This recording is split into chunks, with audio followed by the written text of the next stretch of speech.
Assalamualaikum warahmatullahi wabarakatuh. Saya Fatoni dari NU Online, situs resmi Nahdlatul Ulama.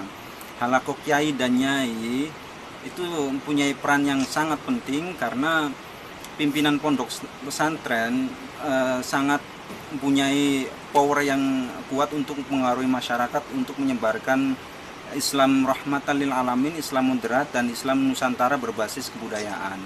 Halaqah yang diselenggarakan oleh Pusat Studi Pesantren ini sangat baik.